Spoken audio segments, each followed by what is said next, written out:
Magandang umaga, ito po ang ating latest weather update ngayong araw ng Huwebes, June 4, 2026. May binabantayan nga tayo na low pressure area na nasa labas pa ng ating Philippine Area of Responsibility. At ito po'y huling namataan sa layong 590 kilometers kanluran ng Bacnotan, La Union. May katamtaman po ito na tsansa na maging bagyo sa susunod na 24 oras at nakikita nga natin ito po'y kikilos patungo dito sa may Philippine Area of Responsibility boundary. So pa-northeastward po ang kanyang pagkilos. At ano nga ba ang epekto nito? Sa nakikita natin, hindi po itong LPA mainly yung magdadala ng mga pag-ulan sa ating bansa.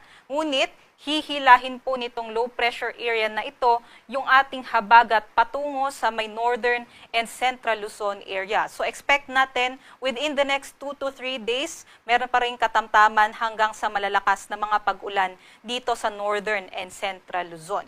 Ngayong araw po, yung habagat pa rin yung nagpapaulan sa malaking bahagi ng northern and central Luzon, maging sa may kanlurang bahagi ng southern Luzon area. So para naman po sa pagtaya ng ating panahon, ito po yung ine-expect natin. No? Meron po tayong panakanakang mga pag-ulan dito sa may Ilocos region, maging sa may areas po ng Zambales, Bataan, Tarlac at maging sa may Pampanga. So yung mga pag-ulan dyan ay maaari pa rin po magdulot ng mga pagbaha at pagguho ng lupa. Other parts naman po ng Northern and Central Luzon, maging sa may kanlurang bahagi ng Southern Luzon, meron pong maulap na panahon, mga kalat-kalat na mga pag-ulan at mataas na tsansa ng mga thunderstorm activities. Ito naman po yung ating mga agwat ng temperatura kung saan nakikita po natin sa may Tuguegarao, mataas pa rin naman po yung temperatura between 25 to 35 degrees Celsius. Sa may Metro Manila, 25 to 31, maging sa may Lawag. At dito naman po sa may Tagaytay, 22 to 30, sa may Baguio ay 16 to 24 degrees Celsius. Inaasahan po natin dito naman po sa may Bicol region, generally maaliwalas po yung ating panahon, although mataas yung tsansa ng thunderstorm activities pagsapit ng hapon hanggang sa gabi. Ating agwat ng temperatura dyan 26 to 33 degrees Celsius. Dito naman po sa may Palawan, Visayas at Mindanao, inaasahan pa rin po natin sa may Mimaropa, sa may Calabarzon area, yung maulap na panahon. So dito po sa may Puerto Princesa, Kalayaan Islands, maging dito sa may Mindoro provinces, meron pa rin po tayong maulap na panahon.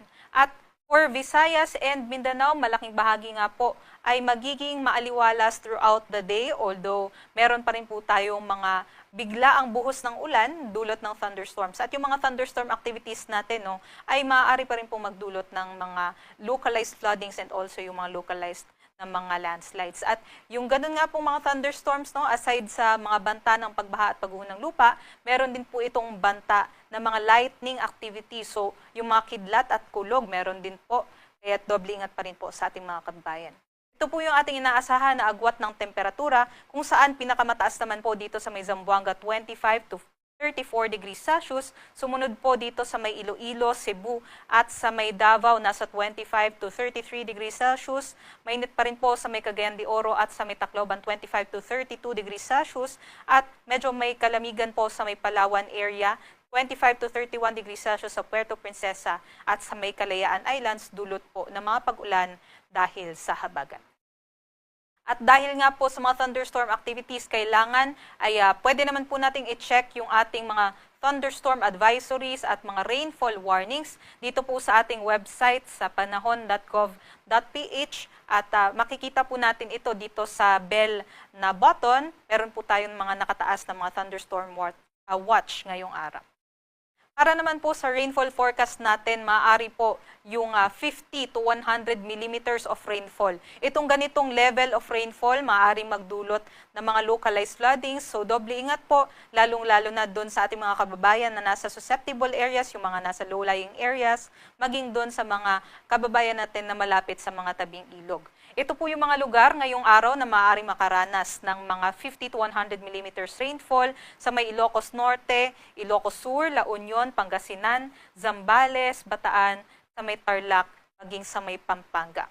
Bukas nga po dahil sa pagkilos ng ating low pressure area patungo sa Hilagang Silangan, inaasahan po natin na mas rarami po yung lugar dito sa Cordillera Administrative Region na makakaranas din po ng mga katamtaman hanggang sa malalakas na mga pag-ulan. So, sa Ilocos Norte, Abra, Ilocos Sur, maging dito po sa may Benguet, La Union, Pangasinan, Zambales at Bataan, maaari pa rin po yung mga pagbaha at pagguho ng lupa, maging dito po sa may Batanes area. Aside naman po dun sa mga nabanggit na lugar na apektado ng habagat, magiging mainit pa rin po at maalinsangan sa other parts ng ating bansa. Kahapon nga po nakapagtala tayo ng heat index, pinakamataas po sa Infanta, Quezon, umabot ng 49 degrees Celsius o nasa may danger level. Itong heat index dito sa may Infanta, Quezon, at hanggang extreme caution category naman po tayo dito sa Metro Manila, 37 to 38 degrees Celsius. Mas kumukonti na po yung mga lugar na nasa danger level. Ngayong araw, yung forecast po natin, may 10 lugar pa rin na nasa danger level, kabilang po ang Infanta, Quezon, possible pa rin umabot ng 49 degrees Celsius. So ano nga ba yung posibleng banta nitong danger level na heat index? Maaari po makaranas ng heat exhaustion, heat cramps, and in worst case scenarios, yung heat stroke, yung ating mga kababayan kung sila po ay magbabad sa init ng araw. So, iwas-iwas pa rin po tayo, lalong-lalo na doon sa ating mga kababayan sa Visayas, Mindanao, and some parts of Luzon. Sa Metro Manila, extreme caution category hanggang 38 degrees Celsius ang ating heat index. Para naman po sa kalagayan ng ating karagatan, wala naman po tayong nakataas na gale warning sa ngayon. Para sa Kalakhang, Maynila, ang araw po isisikat mamayang 5:26 a.m. at lulubog naman mamayang 6:23 p.m. Para sa mga karagdagang impormasyon, bisitahin po ang ating social media account sa X, Facebook at sa YouTube, at para sa mas detalyadong impormasyon, bisitahin po ang ating websites pag-asa.usc.gov.ph at panahon.gov.ph.